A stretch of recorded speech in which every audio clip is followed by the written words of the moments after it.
नमस्कार. या 47व्या एपिसोडमध्ये आपण डिझॉल्युशन ऑफ पार्टनरशिप फर्म हे 6वं प्रकरण सुरू करत आहोत. तर डिझॉल्युशन याचा अर्थ विसर्जन, एखादी संस्था विसर्जित करणं याचा अर्थ त्याच्यामध्ये चालू असलेला व्यवसाय आपण बंद करणं. म्हणून डिझॉल्युशन ऑफ पार्टनरशिप फर्म याचा अर्थ होतो भागीदारी संस्थेचे विसर्जन. Dissolution means to wind up or to close down the partnership firm. Wind up याचा अर्थ गुंडाळणे, गुंडाळणे याचा अर्थ धंदा आपण बंद करणे, त्याला दुसरा शब्द आहे or to close down. म्हणजे अस्तित्वात असलेली भागीदारी संस्था बंद करणं. काही कारणाने आपण धंदा बंद करू शकतो. उदाहरणार्थ सतत आपल्याला धंद्यामध्ये लॉस होत असेल किंवा धंद्यामध्ये जे काही पार्टनर आहेत त्या पार्टनरमध्ये कोणत्याही कारणामुळे वादविवाद होत असेल तर अशा कारणामुळे आपण संपूर्ण संस्था बंद करण्याचा निर्णय पार्टनर घेऊ शकतात. तर अस्तित्वात असलेला कोणताही धंदा बंद करणं याचा अर्थ होतो डिझॉल्युशन ऑफ पार्टनरशिप फर्म. पुढे बघा, what is dissolution of partnership? When business relations म्हणजे जेव्हा व्यापारी संबंध अमंग द पार्टनर्स म्हणजे भागीदारांमधले इन अ पार्टनरशिप फर्म म्हणजे भागीदारी संस्थेमध्ये जे कोणी भागीदार आहेत त्यांच्यातले व्यापारी संबंध कम्स टू एन एंड म्हणजे संपतात. It is known as dissolution of partnership. म्हणजे भागीदारी संस्थेमध्ये जे कोणी पार्टनर आहेत, 2 असतील किंवा 3 असतील किंवा त्याहीपेक्षा जास्त असू शकतील, तर त्यांच्यामधले व्यापारी संबंध जेव्हा संपतात तेव्हा आपण त्याला म्हणतो भागीदारी संस्था विसर्जित केली. What is dissolution of partnership firm?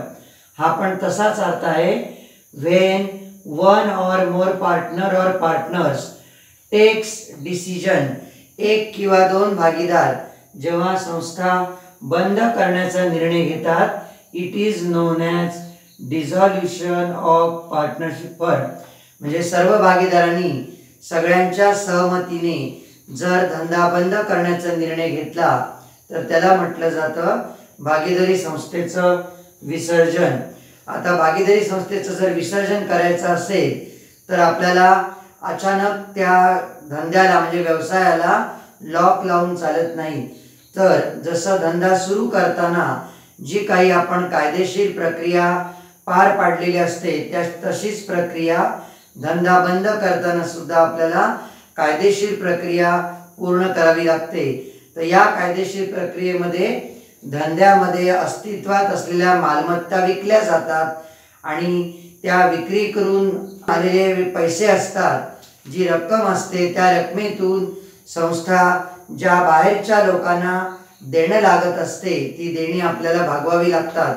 तर हे सगळे व्यवहार करताना म्हणजे विसर्जनाचा व्यवहार करताना जो काही नफा किंवा तोटा होणार आहे तो माहीत करून घेण्यासाठी आपल्याला एक खास रिअलायझेशन अकाउंट बनवावा लागतो. आणि हा realization account is a nominal account. म्हणजे नॉमिनल अकाउंटचेच रूल त्याला लागू पडणार आहेत. डेबिट एक्सपेन्सेस और लॉसेस आणि credit incomes gains and profit. What is realization account? an account open to find out profit or loss on realization of asset and settlement of liabilities is called realization account. ॲसेटचं realization याचा अर्थ संस्थेमध्ये अस्तित्वात असलेल्या ॲसेटची मार्केटला विक्री करायची आणि विक्री करून आलेली जी रक्कम असते त्या रकमेतून लायबिलिटीचं सेटलमेंट करायचं म्हणजे लायबिलिटीचं पेमेंट करायचं. तर हे जे व्यवहार होणार आहे त्या व्यवहारातून झालेला नफा किंवा तोटा नोंदवण्यासाठी जो खास अकाउंट तयार केला जातो त्याचं नाव आहे रिअलायझेशन अकाउंट. इथे दिलेलंच आहे realization account is a nominal account.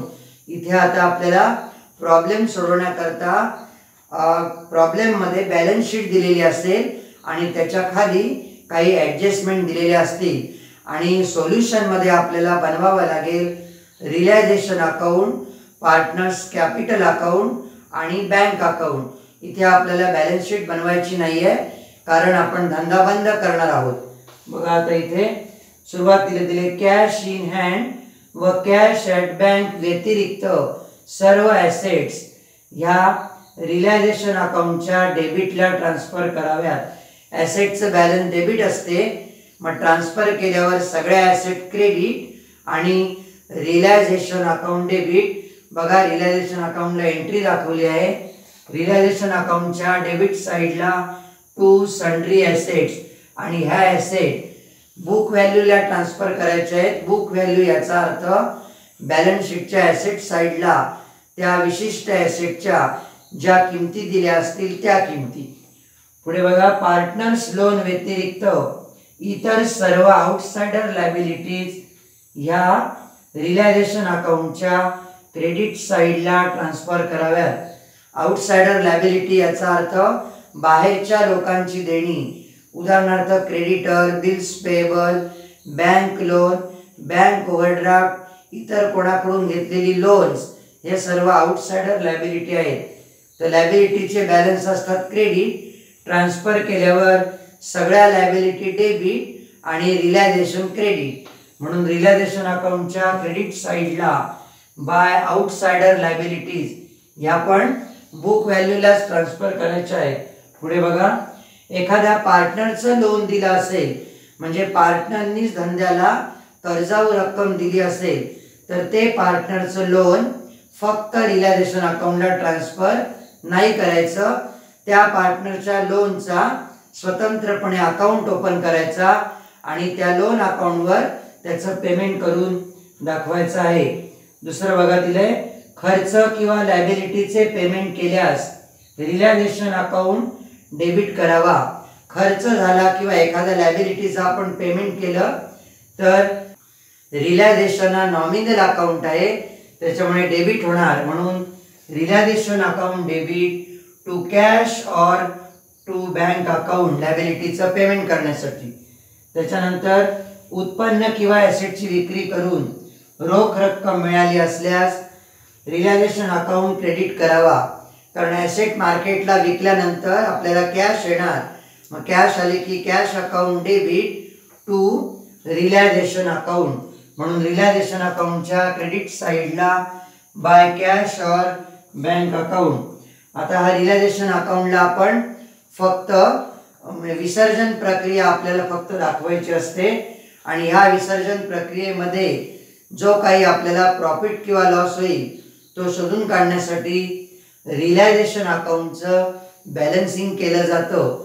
म्हणून रिलायझेशन अकाउंटची जर समजा क्रेडिट साईडची बेरीज जास्त आली तर डेबिटला आलेल्या फरकाला आपण प्रॉफिट बोलणार आणि हा प्रॉफिट दिलेल्या सर्व पार्टनरना त्यांच्या प्रॉफिट शेअरिंग रेशोमध्ये विभागून दाखवायचा आहे. टू पार्टनर्स कॅपिटल अकाउंट किंवा टू पार्टनर्स करंट अकाउंट.